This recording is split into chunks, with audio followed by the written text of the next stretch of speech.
Assalamualaikum warahmatullahi wabarakatuh. Selamat datang teman-teman di Praktikum APSI Modul 2 tentang pemodelan proses. Kemarin kalian sudah mempelajari tentang pemodelan sistem, itu kalian membuat use case diagram. Nah, sekarang kalian belajar tentang pemodelan proses yang merupakan cara formal untuk menggambarkan aktivitas-aktivitas yang dilakukan dan bagaimana data berpindah di antara aktivitas-aktivitas itu.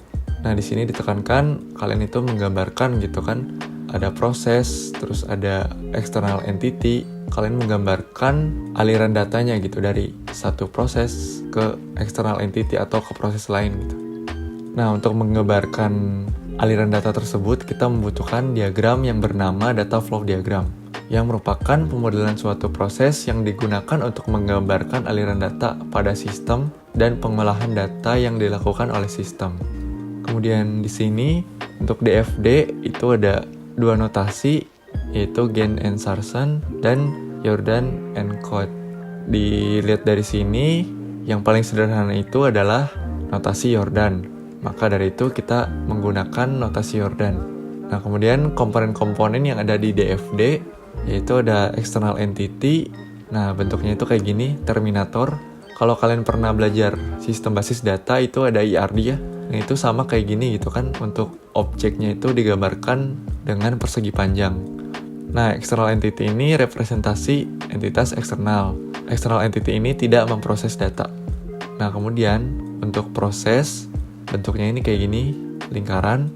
Ini merupakan representasi aktivitas sistem dan proses ini tentunya memproses data. Nah, kata benda atau kata objek itu digunakan di dalam external entity ini. Nah, ini contohnya itu customer itu. Nah, customer itu kan kata objek ya. Nah, pokoknya untuk external entity ini nggak boleh ada kata sifat atau kata kerja gitu.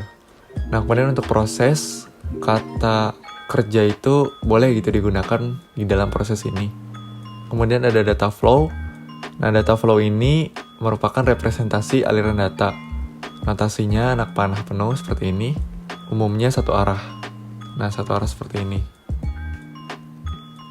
Nah, contoh data yang bisa dialirkan yaitu misalnya customer data atau data pelanggan gitu ya. Nah, untuk data flow ini ada data flow in yang biasa disebut input dan data flow out.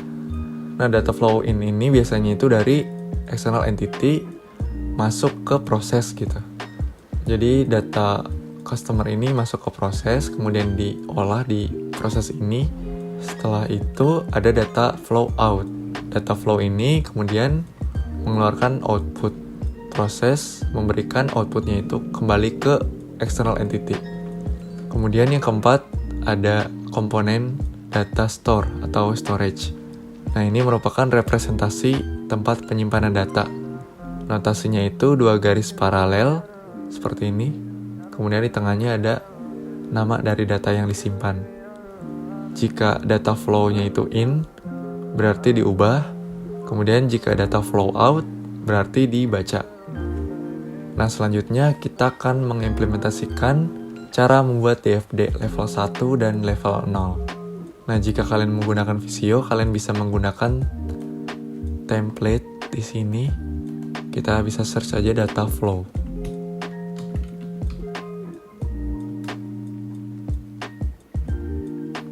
Nah, ini ya teman-teman, untuk data flow diagram yang ini.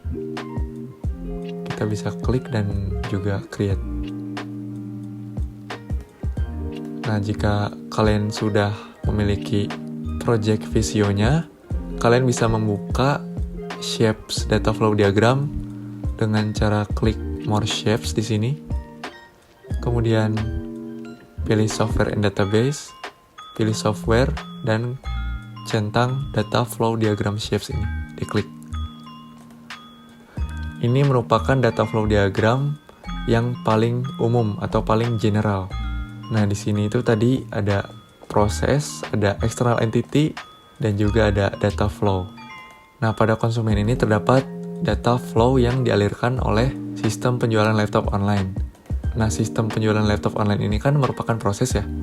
Nah, di sistem penjualan laptop online ini, proses ini meminta akun verify sales order, invoice order, dan laporan receipt order ke konsumen. Kemudian dari konsumen, akan memberikan dokumen data konsumen atau register, order, dan pembayaran kepada proses ini. Kemudian untuk owner juga sama. Nah, kenapa di sini terdapat teks adalo? Nah, ini menunjukkan bahwa aliran data yang terdapat di sini itu merupakan aliran data yang dimiliki oleh platform. Nah, platform yang kita pakai untuk app builder di sini yaitu Adalo. Nah, kemudian terjadi dekomposisi atau perubahan dari data flow diagram level 0 ke data flow diagram level 1. Nah, data flow diagram level 1 ini merupakan DFD yang lebih terperinci gitu ya, lebih detail. Nah, di sini itu ada beberapa proses ya teman-teman.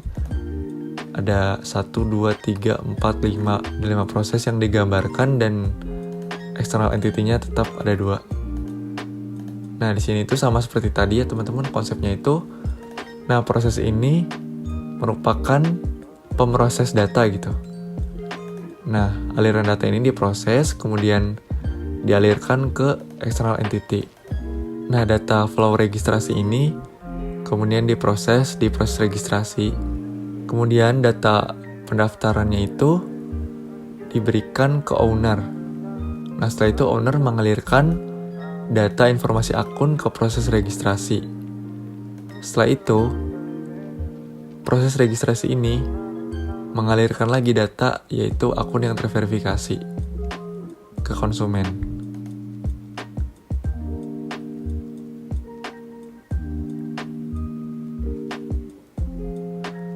Kemudian untuk proses input produk dan proses pemesanan hampir sama juga gitu ya. Kemudian proses hingga proses kelima.